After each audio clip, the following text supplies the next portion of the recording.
संपूर्ण जून महिन्यात राज्यातील विविध भागात पावसाची विचित्र स्थिती आपण बघितली।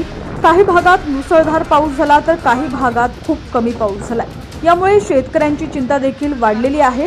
आता जुलै महिन्याच्या सुरुवातीला राज्यातील काही भागात मुसळधार पावसाची शक्यता हवामान विभागाने वर्तवलेली आहे। 1 जुलै रोजी पश्चिम महाराष्ट्रातील घाटमाथा परिसर, मराठवाडा आणि विदर्भात मुसळधार पावसाची शक्यता आहे। पाहूयात पुढील 24 तासात राज्यातील हवामानाची स्थिती कशी राहील। त्याआधी तुम्ही जर HPN मराठी न्यूज चॅनल पहिल्यांदाच पाहत असाल आणि अजूनही चॅनलला सबस्क्राइब केलेलं नसेल तर आता सबस्क्राइब करा आणि फेसबुकवरती ही बातमी पाहत असाल तर आमच्या HPN मराठी न्यूज फेसबुक पेजला देखील नक्की फॉलो करा।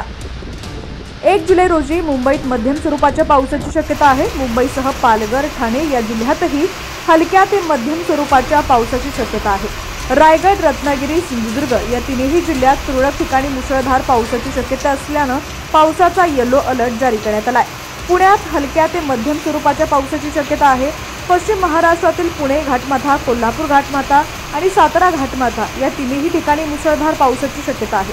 त्यामुळे पावसाचा येलो अलर्ट जारी करण्यात आलाय। इतर उर्वरित जिल्ह्यात हलक्या ते मध्यम स्वरूपाच्या पावसाची शक्यता आहे।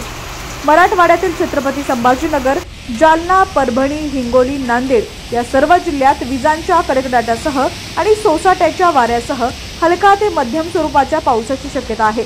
या सर्व जिल्ह्यांना पावसाचा येलो अलर्ट जारी करण्यात आलाय। मराठवाड्यातील इतर उर्वरित जिल्ह्यात हलक्या ते मध्यम स्वरूपाच्या पावसाची शक्यता आहे।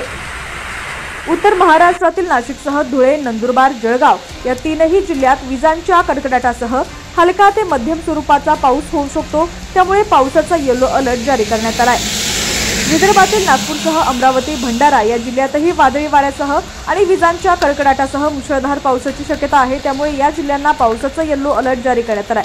तर इतर उर्वरित जिल्ह्यात कुठेही पावसाची शक्यता नाहीये। राज्यातील काही भागात मुसळधार पावसाची शक्यता हवामान विभागाने वर्तवली आहे। त्यामुळे नागरिकांनी घराबाहेर पडताना काळजी घेणे गरजेचे आहे। त्याचबरोबर शेतकऱ्यांनी सुद्धा पिकांची योग्य ती काळजी घेणे आवश्यक आहे।